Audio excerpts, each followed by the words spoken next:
college football world is on fire. But just like that meme with the dog that's sitting around at the table with the fire all around him, everything's fine. It's okay. It's just fine. And we're doing more than just fine because as of the recording of this very podcast, ladies and gentlemen, we are only 19 days away from the start of college football season. And more specifically, for those of you that are going to start watching this, because I always record on a Monday, it usually gets posted on a Tuesday. By the time that most of you will see this, we'll only have 18 days until college football. But you see what's happened ever since the national championship in 2022. There has been a lot going on, so much so that do we even believe in that O word, the O word? Do we think that's a thing? I can't imagine it, but I'm not a casual. We got quite a bit going on here on the Any Given Saturday podcast number 4 in its entirety. Of course, we got the college football realignment news because that's all that's been lining up the college football world over the course of this last week. A lot that has actually happened on that front, actually. And then not only that, I was on Twitter today, ladies and gentlemen, like many college football folks, and I'm going to tell you this. We got our first preseason coaches poll. We'll go ahead and dive into that, give you my thoughts on, how I feel about that initial preseason coaches poll that did get released earlier today. And of course, we're going to jump into that mailbag a little bit as well. Got a question about what Syracuse should do, in this new era of college football lining up, as well as diving into, we got a prediction about Marshall football. We're going to see how viable that is. I'm going to give you guys a Marshall record prediction here tonight. And then let you know what you could do with that for those of you that would like to bet on college football, right? So that being said, I am excited about this particular podcast tonight. Just another day closer to college football happening, you guys. And I hope you guys are excited for it as well. If you are, make sure you go ahead, smack that like button for me, because what that does is not only does it let me know that you guys are enjoying this podcast as we are embarking on our first full season of college football coverage as an individual YouTuber in this enterprise, but it also helps me push out this video to other college football fans like yourself. And you see my subscriber count as the recording of this video is not very high right now. So you guys have an opportunity to really be OGs of the Any Given Saturday podcast. So do me a favor, if you really love what you're seeing on this podcast and, my opinions and, what I think about various things around college football, hit that subscribe button for me. I would truly appreciate that from the bottom of my heart. But that being said, ladies and gentlemen, let's go ahead and get this party started. Like I said, because, and for future me, this is your starting point for first segment for later on this week. So Brent McMurphy is someone on Twitter. He's a college football insider with Action Network HQ. Pretty well-known guy. He's been on Twitter since March of 2009, almost 300,000 followers on Twitter. Well, today he did end up releasing the coaches preseason poll for the AP Top 25 going into this season. And I'll go ahead and put it on the screen right now. And what I'm not going to do to you guys, because if you're watching this show, I assume everybody can read for themselves. I'm not going to read from top to bottom all of the teams that are in the top 25, but want to give my thoughts on some interesting things that I saw in there in that particular coaches preseason poll. So we'll go ahead and dive right into that. So coaches preseason poll, I'm not really surprised about the top 5. Georgia and Michigan is at 1 and 2. I'm not surprised by that. Michigan should have beat TCU in the college football playoff. They weren't able to get it done, but if they were in the national championship against Georgia, Georgia probably would have still beaten Michigan. They still would have repeated as national champions anyways, but at the same time, felt like Michigan would have given them a better game than what TCU did. Granted, TCU did earn that opportunity to go play in that national championship. And rounding out your top 5, we got Alabama at 3, Ohio State at 4, LSU at number 5. Do we see a big leap from LSU? Can they live up to those expectations this season. They got a pretty darn good team. They did Brian Kelly done a good job recruiting and getting through the portal. Will that be enough to beat Alabama again and possibly win the SEC less? Well, that is to be seen, but I think they have a real shot of doing that this year. We'll also go over some other things that I did end up noticing in this preseason poll in the top 25. We do have Florida State surpassing Clemson actually in this initial preseason poll. Florida State is actually ranked higher at number 8. So is this a situation where we do end up seeing the possible passing of the torch? We've seen Clemson really, frankly, dominate the ACC conference for quite a while now, at least in this birth of the college football playoff era. Florida State does have a playoff appearance or two in this particular era, but Clemson, for the most part, they have been the flag bearer in the college football playoff era, but Florida State has been recruiting pretty well over the last couple of years and also doing a pretty good job of acquiring talent in the transfer portal as well. Clemson and Dabo Swinney, his philosophy not really geared towards the transfer portal. He really believes more so in that player development as well. So we're going to see that clashing of styles. We'll see Florida State and Clemson. They'll play up against each other at least once in the regular season. And then depending on how things play out in that, with who's represented in the ACC championship, because ACC went away with divisions. The divisions are still technically there for scheduling purposes, but in reality and in practice, it's going to be the two best teams regardless of division. So we might see these two teams play against each other twice, once in the regular season, once in the conference championship potentially, depending on what happens. So that's something to definitely keep an eye on if we do end up seeing that passing of the torch in the ACC. Now, in addition, we got Tennessee at number 10, and I'm going to be honest, I was really intrigued by Tennessee in the top 10. Don't get me wrong, Tennessee had a very good football season last year. That's culminated with a signature win over Alabama. That was one heck of a game to watch. That was a shootout as well, ended in a last-second field goal. We saw a goalpost go down in Knoxville, Tennessee, and we really saw why this rivalry game matters.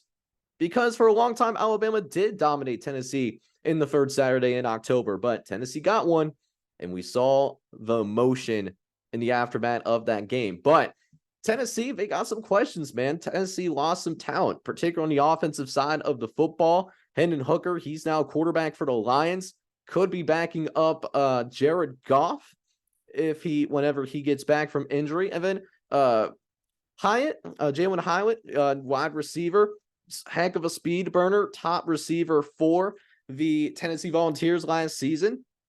He's now with the Giants, I'm pretty sure. So, some talent to replace on the offensive side of football for sure. And defensively, that defense was suspect. I mean, this was a team that did give up 60 points, South Carolina, towards the end of the regular season. And that's an issue. That is certainly an issue because in 2022, yes, South Carolina did have a great finish to the regular season and had a very competitive bowl game against Notre Dame.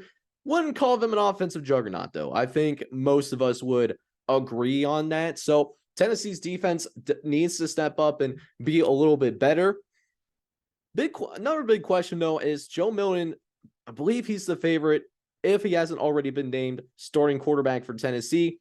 He most likely will be that guy. So we know what the physical tools are. He might be one of the most physically gifted players at the quarterback position in college football. We've seen the cannon that he has in times where he did step in relief of Hendon Hooker, whenever it was a blowout, or whether we end up seeing him take over after the Hendon Hooker injury. But we know what he can do shoulders and below, but what has he got in the head? Does he have the mental mindset to be a really effective quarterback at the FBS level, right? That's the big question with Joel Milton. That could be the difference between someone that is an average or above average quarterback for Tennessee or someone that is a very good to even great quarterback, possibly an NFL prospect, when the dust settles here in this 2023 college football season. I think that's really important to note just because, well, if that could be the difference between Tennessee living up to that top 10 status that they have in this preseason poll, or we possibly could see them fall short of those expectations, right? So not sure if I would put Tennessee in the top 10 necessarily. I would probably put them down in 13 if you really want me to critique this preseason poll. But that's the thing with preseason polls. We don't really know what to expect over the next 3 to 4 months of this college football season. I do think Washington is a team to certainly watch out for. I think personally they are a dark horse that goes to the college football playoff this year, because this was a team that went 11-2 last year. This was a very good football team, right? And that was a team that did not have any NFL players drafted. So they might have at least one player drafted in Michael Penix Jr., and they'll have that core back. So watch out for Washington. I think they can really surprise some people this year. Texas, there's always a lot of hype around Texas. I think they're better than Tennessee right now. And the same could go for Notre Dame as well. Notre Dame, they got themselves a quarterback in Sam Hartman. If that works out, they can definitely scare some people. And with the strength of schedule that Notre Dame has, because I'll tell you what, guys, Notre Dame's got a tough strength of schedule. They could, if they go 11-1 with that schedule, they should certainly be in that conversation to make the college football playoff. I really do believe that, even though they don't play in a conference championship game. So I know a lot of times independent schools can fall by the wayside. Looking at some other teams to possibly watch out for, we got TCU at 16. TCU made it to the college football playoff last year, did lose a lot of production. So there's going to be some guys that were backups last year. Several backups will need to step up in order for TCU to prove that they are still a top 25 team. But I do think TCU will take a step back in that regard. So I'm not sure if they're actually enough a top 25 team or not. Kansas State, your defending Big 12 champions. Kansas State, very well-run program. They have a pretty good culture. We'll see if Kansas State can make another run at the Big 12 championship. They're always one of those teams that, you have to watch out for. They can always pull an upset or two at any given year. Oregon State, another team to watch out for in the Pac-12 as well. That was a team that also won 10 games last year. So they won double-digit games. And they did this in spite of the fact that they were in the bottom 30 of passing yards last season. So their passing game was not very effective last year. They're actually 105th last year in terms of yards per game through the air. And now they got DJ Ugualie, DJU for short. So Oregon State, I think they're going to be an interesting team. I think they got a good cast of guys as well. So, watch out for Oregon State in the last year. They're of the Pac-12's existence. We'll get into that later. North Carolina at number 20. North Carolina is ranked at the top 25. They nearly won double-digit games themselves, but the big thing with North Carolina, okay, it really comes down to this. Are we going to see first half North Carolina or second half North Carolina? Because North Carolina did end the year on a pretty considerable skid. They lost, it was like 4 of their last 5 or 5 of their last 6. It was really not pretty for North Carolina Tar Heels. So they got to prove that they can get back the form, because they did not take any momentum into the next season, right? So there's that. Other two things that I noticed. Only one group of 5 team in this preseason poll. That's Tulane at 23.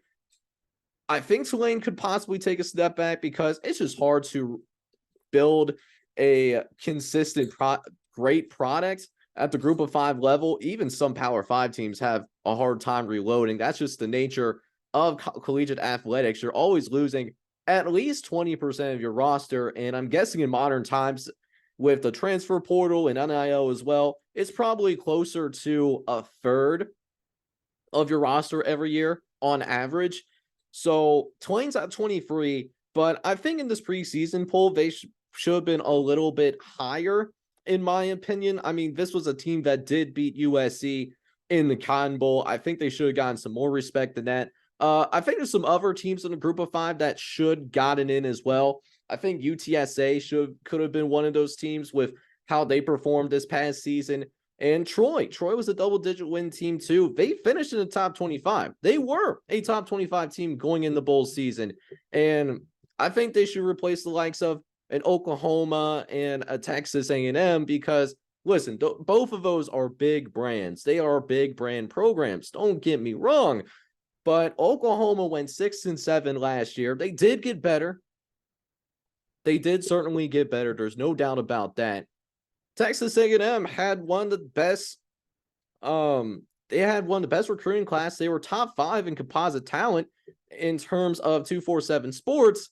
Went 5-7. So big range of outcomes for Texas A&M. But in my mind, I think they need to prove it before they actually are a top 25 team. But that's the beauty of college football. They have the opportunity to really prove me wrong. We'll see if Oklahoma and Texas A&M can do that. Other than that, I don't have a ton of issues with this coach's preseason poll that was released by Brett McMurphy. But let me know down in the comments what you guys think. Do you think a team is overrated or underrated, or just in general, like what do you think? Do you agree with my thoughts? Do you disagree with my thoughts? Let me know. I want to get a post of what you guys are thinking, because you know who I am and what I try to be here on the Any Given Saturday podcast. I really try to be a man of the people, and that's the most important thing to me.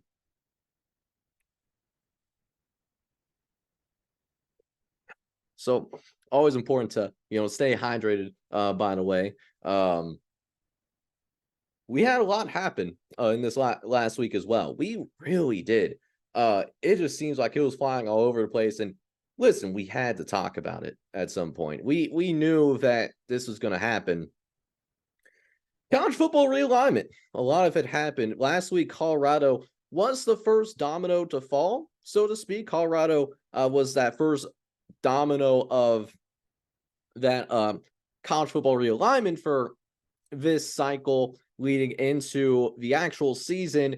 And so that was not it. Seemed like we saw a damn burst in terms of the Pac-12 as well. That's really the best way to put it. Okay, so we had a lot happen in terms of college football realignment. So 5 teams out of the Pac-12 did end up deciding that starting next academic school year, they will be joining a new conference. So we'll start south and then work our way up north. So just starting down in the deserts, going down south towards the Mexican border, we had both Arizona and Arizona State leave the Pac-12 and go to the Big 12. That will be effective of next year. And then Utah. Utah was a team that we said last week on this very podcast that if I was the president of the Big 12, I would get on the phone with the president of Utah and ask him to join the Big 12 conference as that 14th team. And they weren't quite the 14th team. They were like the 15th or 16th team, depending on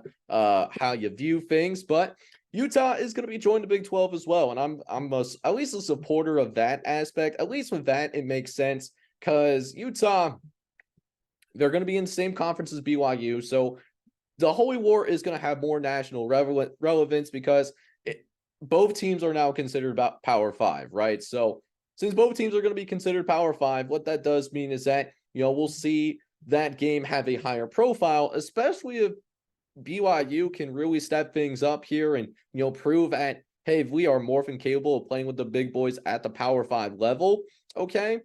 Utah, we know what Utah is capable of, at least from a football standpoint. Not sure about the rest of their sports, but football, I think they certainly are ready. They're a pretty passionate fan base as well. So Utah, I get it, and Arizona State, it's a little bit farther away for some of the other members in the conference, but at least they're gonna have the that rivalry games together as well. So at least there's a little bit of regionality in that. The second round wasn't as bad, but we saw some more. There was more. There was certainly more than that, though. I'll tell you what. So the Big Ten, we thought that they could have been done with adding teams in this realignment cycle. They were already at 16 teams. 16 teams was not enough for the Big Ten. It was really not enough at all. And we got some news over the course of this past week since the last time that we were on air here.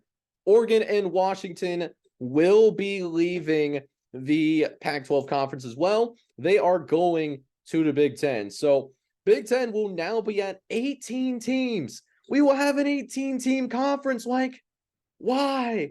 Why do we have so many teams in one conference. It's absolutely mind-boggling to me. And bless the hearts of those that are responsible for the Big Ten conference schedule starting next year. That's going to be an absolute doozy as well. So yeah, it's going to be really interesting to see what happens with, the remnants of the Pac-12. We're only down to 4 teams. I didn't even need a hand. Okay. We're down to 4 teams. That's crazy to think about right now. So what is going to happen to the Pac-12, right? So I've seen a couple of rumors circulate, so to speak. So there's 2 or 3 ways that this is going to go down for the Pac-12 conference. One that I already did see, and again, these are rumors.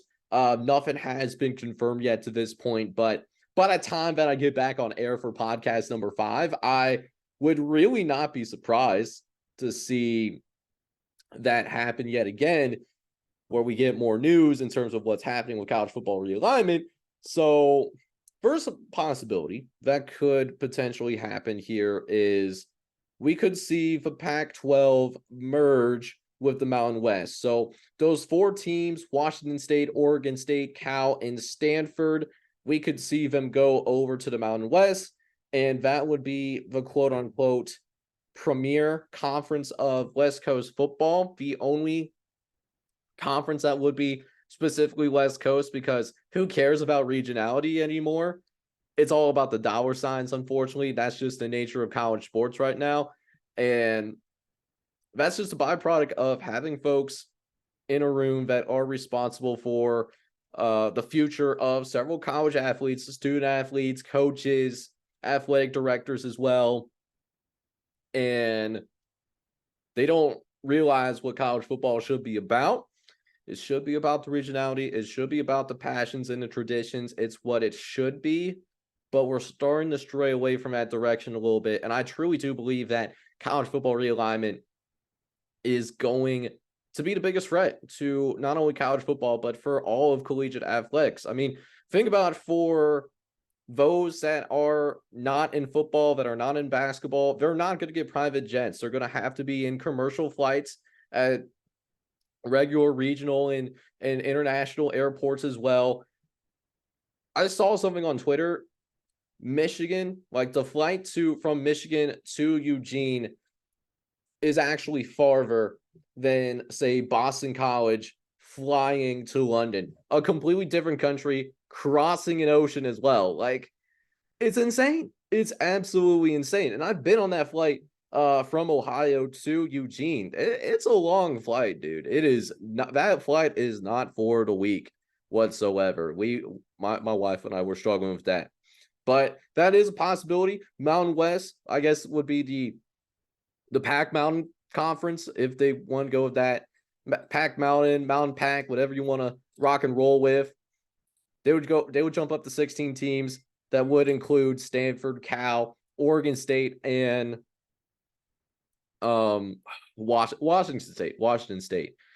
So the Pac-12 under that scenario would still exist as a conference, but it would not be considered a Power 5 conference. It would be more of that group of 5 tier where you would need to be essentially undefeated, and then also you need a little bit of luck with some chaos around college football to get a playoff team, at least under the 14 playoff. We'll be under a 12-team playoff in the future, so it won't be as bad. But this would not be a conference, I think, under that 12-team 12-team playoff format that would get, well, they would not get that second team, or at least I would have a hard time envisioning that. Other scenarios that I saw that could happen, could see Cal and Stanford possibly go independent, and then Oregon State and Washington State go to the Mountain West Conference as well. Stanford and Cal, they both are schools that have higher academic standards than most. So because of that, they're not as reliant on college athletics in order to bring that money in. Oregon State and Washington State do need a little bit more of that help from their athletics programs in order to, have a healthy size endowment, if that makes sense. So Cal and Stanford, they could go independent and play other like-minded schools that have these academic requirements. They could play some Duke, Notre Dame, Northwestern, for example, like those type of schools. And Cal, they could also play Cal under that independent schedule format, and then also play primarily teams that are on the West Coast some more. And Cal, same deal with them. That could see them doing that. And then Oregon State and Washington State going to the Mountain West. That would bring them up to 14 teams. Mountain Pack kind of thing, again, would be considered a G5 conference. I did also see some rumors today, actually, of Cal and Stanford being pursued by, I believe it was the ACC of all people. And I get regionality thrown out the door. I mean, I could see, a lot of the teams in the ACC right now, they're on a coast. Stanford and Cal, they're also on a coast. So, vision of the of the conference, that would kind of make sense too. Different coast, obviously, West Coast versus East Coast kind of thing. So I actually just saw that rumor today. Nothing about Oregon State or Washington State being acquired by the ACC. So kind of a similar deal. That would be really interesting to see how Stanford and Cal would make that work, and how the ACC would fit them into the ACC scheduling format. Because I think they're at 12 or 14 teams right now. That would bump them up to 16. And listen, the ACC is kind of on some shaky ground as well. Florida State rumored to potentially leave in the next few years. Miami kind of on the same boat as well. So it's really interesting to see what's going to happen with the ACC. If they got Stanford and Cal, would that be enough to keep that conference together? I don't know, man. I really do not know. It's some tough questions being asked in athletic board meetings and board of trustees meetings around the country. That's some tough questions. And then one thing that I didn't see as a confirmed rumor of inquiry, something that I saw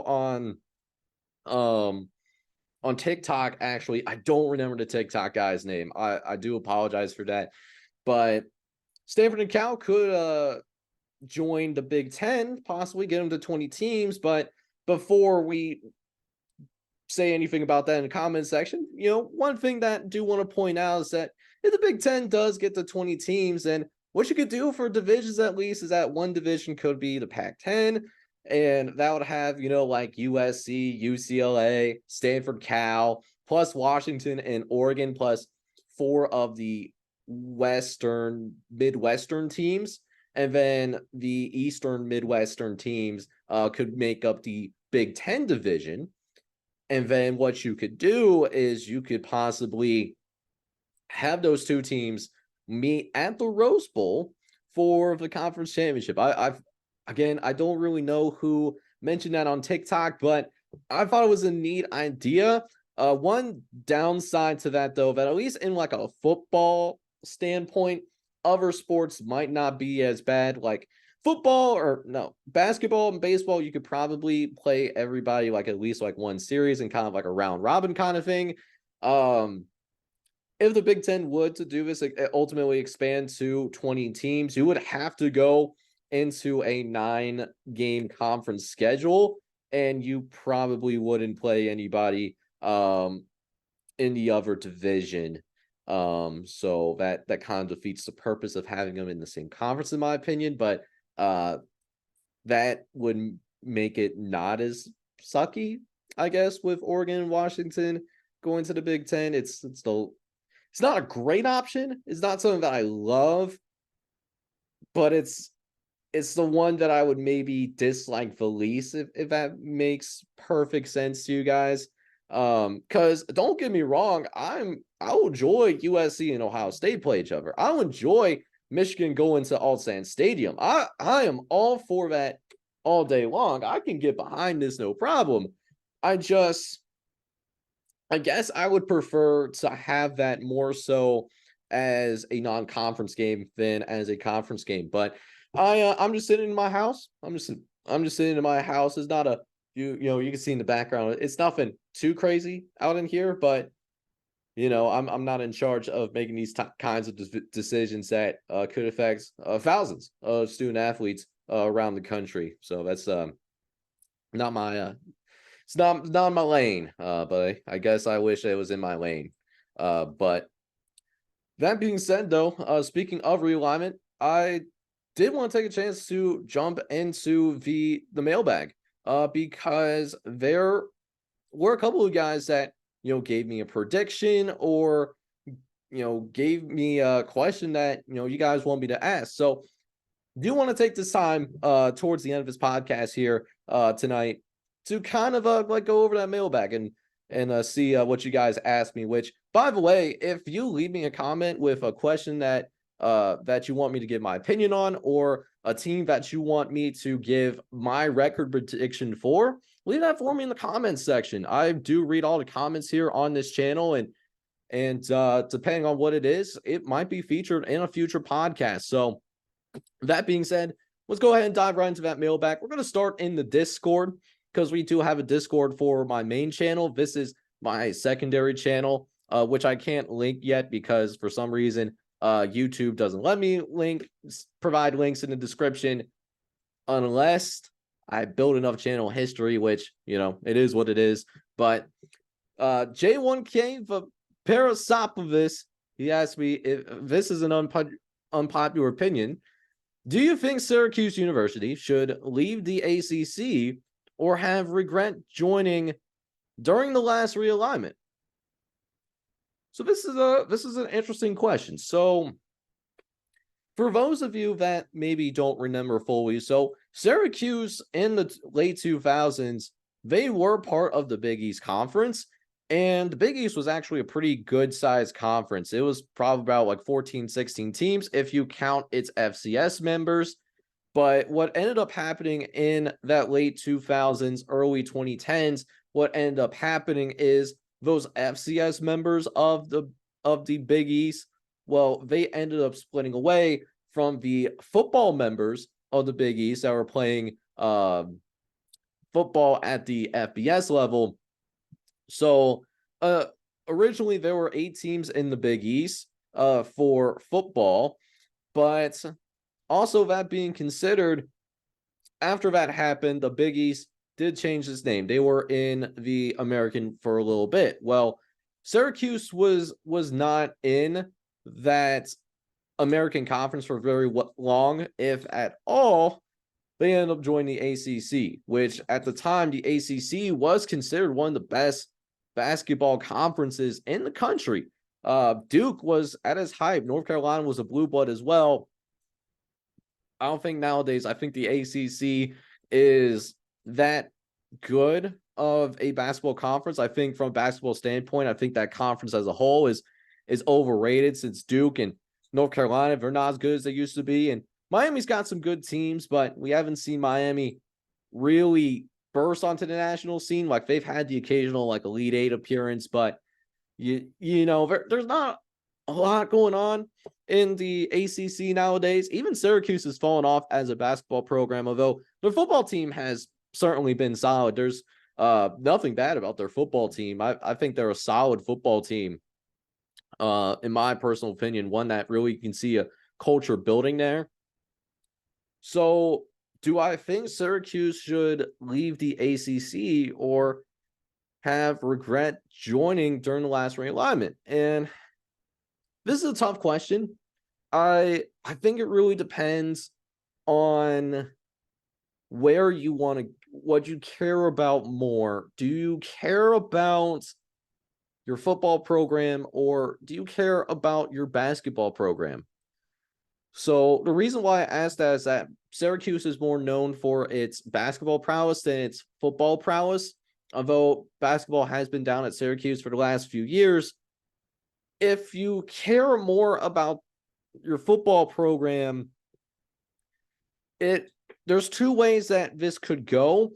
You could see them as a opportunity for them to try to get into the Big Ten, if the Big Ten will be receptive to taking a 19-4 or a 20th team. But keep in mind, I think Stanford and Cal is on the Big Ten's radar as well at this point. So can you convince those Big Ten athletic directors to accept Syracuse as well? Because I think Big Ten plays some really good quality basketball, and they're going to be they already got Rutgers close by. They'll have Penn State and Pittsburgh in the area as well. So if you're thinking about leaving the ACC, I don't think that they regret joining the ACC in the last realignment. But if you want to examine your options, I'll certainly look for the Big Ten from that standpoint. If you care more about your football program, if you do care more about your basketball program, I don't think it would be a bad idea to just go and be a football independent. That's what UConn did essentially. They're in the Big East Conference now for basketball, and we saw them win a national championship in basketball as well. Syracuse was part of the Big East, and if they wanted to go back to the Big East, they would have to do it as a football independent. But I think that would be a good fit because they used to be a part of the Big East. So I think it really depends on whether you care more about your football or your basketball programs. Looking at either being in the Big Ten, being an independent, could stay in the ACC as well, but I don't think there's regret necessarily in joining the ACC, but I would lean towards leaving that conference as well if I'm a Syracuse fan, just because, and this is another thing as well, ACC is on shaky footing with the rumors of Florida State wanting to leave in the next few years.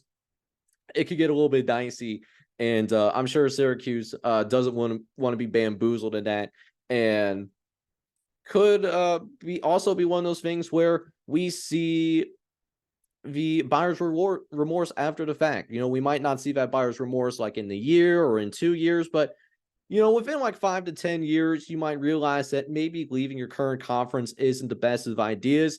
And Colorado is a perfect example of that. They were part of the Big 12, and they jumped to the Pac-12 for better opportunities at the time. But a decade from now, they realize that maybe the Big 12 is where they belong. So Colorado's going back to the Big 12. UConn's the same thing. UConn, when that Big East and American Conference split happened, they originally were a part of the American Conference. I actually remember this was in like Luke Fickell's first year, I think. It was either Luke Fickell or Tommy Tuberville was the coach of Cincinnati at the time. We went to the Cincinnati Bearcats game, and I remember seeing UConn there, and it was as a conference opponent too. So UConn eventually did end up leaving that conference, ended up being football independent because they just cared more about being a part of the Big East and part of that basketball fit than, what UConn, cared for football. So I think it's going to really depend.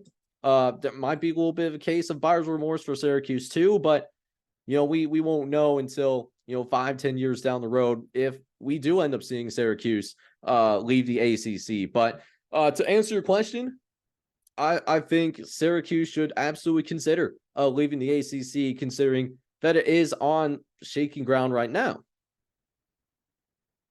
And now I need another drink. We're getting towards the end of summer, but it doesn't change the fact that it's still pretty warm in a lot of parts of the country. So if you haven't done so already, make sure you're staying hydrated, guys. It's really important to do exactly that. Make sure you're staying absolutely hydrated. But we did get another question, though. We did actually get another question. Well, not a question. I misspoke. A prediction. This was on my 2023's predictions for the Sun Belt Conference. This is from John Walker, 8273. This is from a couple of days ago when I'm recording this. Marshall wins the conference championship. Mark it down, sir. This is to win the Sun Belt. South Alabama will win the West and beat Marshall in the regular season at home. And Marshall will win the East, and then they'll go on and beat South Alabama in the championship game. That's my thoughts and predictions. So I was really intrigued by this prediction. So I'm going to take a look at their schedule. I'm going to give you guys a prediction of what I think Marshall can actually do this upcoming season. Now, before I completely dive into this particular schedule, I do want to give some context on the Marshall football team and what to expect from Marshall this upcoming season. So Marshall was actually a team that was borderline a 10-win team last year. They ended up going 9-4. So this was an above average football team, one of the sneaky good teams at the group of 5 level. They also finished a year on a 5-game winning streak as well. They took on UConn in the Myrtle Beach Bowl, and they beat UConn 28-14. That's to round out their 5-game winning streak. So this is a pretty good football team on paper. Now, I checked FanDuel before jumping into this prediction fully, but on FanDuel, as of August 7th, as of me recording this podcast, they are currently listed as an over-under at 7.5 wins for the regular season. 7.5 out of 12 games. That's what we're looking at. So there's some things that I'm looking at for Marshall. So Marshall was actually one of the best running teams in the country, and their defense was really darn good as well. Borderline top 10 teams in terms of rushing yards a game and yards allowed per game. This is a pretty good group of 5 team, at least on the defensive end and as a running team as well. The difference, though, between Marshall having a great season and maybe having just that above average season is that they do need that passing attack to improve and prove somewhat dramatically. So there were 131 teams last year that did participate at that highest level of Division I football. Out of those 131 teams, there was only 26 that were under 200 yards per game passing. And Marshall was one of those 26 teams. They ranked 110th among FBS teams out of 131. They had 192 yards per game. And factoring out the service academies, they were in the bottom 20. They're one of the 20 worst passing teams in the entire country. So they'll need more from their passing game if they are going to be one of those teams that maybe gets ranked in the top 25. I think that's really the difference between being above average and then having a good to great regular season, possibly get ranked in the top 25, maybe late in the regular season. Okay. So that being said, I'm going to show you guys the 2023 Marshall football schedule. This is on FBSschedules.com. So they have their bye week is early on September 16th. Their non-conference slate, it's a pretty interesting slate. You got University of Albany, that's at the FCS level. You got Eastern Carolina, Virginia Tech, and North Carolina State. So 2 Power 5 teams on the docket. And then you have a good, not great, but a good group of 5 team in Eastern Carolina. So that could certainly make things interesting. But let's go ahead and dive into each game one by one. So we'll start with the University of Albany. They're taking on the Great Deans. That's going to be at home. Listen, it doesn't matter how good or bad an FBS team is supposed to be going into the season. 9 times out of 10, the FBS team is going to beat the FCS team. There's some FCS over FBS upsets. That certainly happened. That's not out of the question. But we're not going to sit here and predict an FCS win on any of these record predictions, right? So not going to spend too much time on Albany. I think Marshall is going to beat Albany without too much trouble. They'll get to 1-0. But then they'll leave John C. Edwards Stadium for the first time. They'll go to Greenville, North Carolina to take on Eastern Carolina. So Eastern Carolina, like I said, was a good not Power 5, Group of 5 team last year. They went 8-5. However, Eastern Carolina they got hammered in the transfer portal. There were some losses in the transfer portal for sure, where there's no denying that whatsoever. But that being said, they struggle with finding a pass defense as well. Now, they were hitting the transfer portal. They were already having pass defensive issues with what was on the roster, and now they got hammered by the transfer portal. That could be just as much or an even bigger issue for Eastern Carolina. However, there is still plenty of talent that is on this team as well, and I wouldn't be shocked if Eastern Carolina went to a bowl game once again, being that 7 to 8 win range. So here's the thing. So Eastern Carolina, they could very well be exploited by good passing teams, but we just talked about Marshall being not very good with their passing offense. They were among the bottom 20 teams in the country, excluding the service academies. That's another caveat in this. So I do think that this would be a closer game. This would be a close game that could go down to the final possession, but I'm going to give the slide ins to Eastern Carolina. I think they win this one, mainly because they are at home. That's a big reason why. I just don't think Marshall can exploit Eastern Carolina's weaknesses enough. I do think that this is one of those games that could go either way. And I think there's 3 toss-up games in this schedule. So they'll be off on September 16th, and then they will play host to Virginia Tech. Now, this is their first of 2 Power 5 opponents that they will be going up against. Virginia Tech had a rough 2022 season. They were 3-8. They didn't play that 12th game because of the tragedy that happened with a couple of the Virginia football players in the past football season. Our thoughts and prayers are still with the University of Virginia in this regard. But Virginia Tech did go 3-8. It really couldn't be much worse this year. But they need playmakers on both sides of the ball. And particularly on defense, defense really needs to be better if Virginia Tech is going to go to a bowl game. So I think there's a lot of issues right now at Virginia Tech. Right now, it's a rebuild for Brent Pry. He's the head coach at Virginia Tech right now. I think Marshall is going to take down Virginia Tech. I think they win this game personally. And I think that Marshall could win by at least a couple of possessions in this game as well. So after that, they will jump in to the Sun Belt Conference slate. They'll start with Old Dominion, and that is their homecoming game, according to FBSschedules.com. So Old Dominion also had a rough year last year. It was not a great year for Virginia football in general. Aside from James Madison, I think James Madison was the best team in Virginia last year. That's besides the point. We'll talk about them later.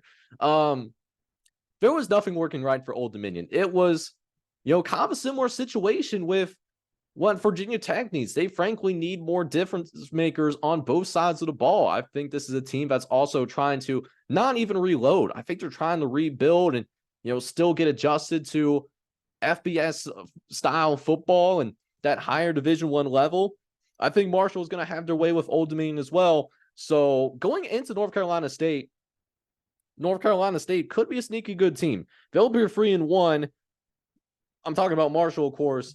North Carolina did lose Devin Weary to the transfer portal, but they did get Brennan Armstrong, who maybe not the best quarterback, but still an experienced quarterback that's played plenty of football. They're going to be at North Carolina State as well at Carter Finley Stadium. Defense is going to be nasty as well. This is going to be a nasty defense as well. This is the one game, one of possibly 2 games on schedule that I have a hard time believing that Marshall's going to win. So I'm going to say North Carolina State wins this one pretty comfortably. But then we get into the meat of Sun Belt Conference play. We got Georgia State up next. This is October 14th. They go on the road to Atlanta, Georgia. It's always tough to play on the road in college football, but Georgia State just ain't that great of a football team. They were a team that finished 4-8 last year. They should have a good running game, but unlike Marshall, defense is going to have to step up and be a lot more effective at stopping the run. And Marshall, we saw, was a very effective rushing team in 2022. That was something that we did end up seeing. So I think for Georgia State, this is a bad matchup. And even though Georgia State is at home, I think Marshall gets it done here on the road. But in terms of whether they are going to go to the Sun Belt Conference Championship and have a legitimate shot at winning it or not, it really hinges on these next two games. James Madison on October 19th. That is on a Thursday night, by the way. And then we have Coastal Carolina October 28th. That is on the road as well. So we'll start with James Madison. James Madison, they are not eligible to go bowling yet again. And they are therefore not eligible to go to the Sun Belt Conference Championship game. But that being said, that doesn't mean James Madison could influence who wins the Sun Belt Conference, because James Madison was a good team in his first year at the FBS level. They went 8-3. They were pretty stellar on defense last year.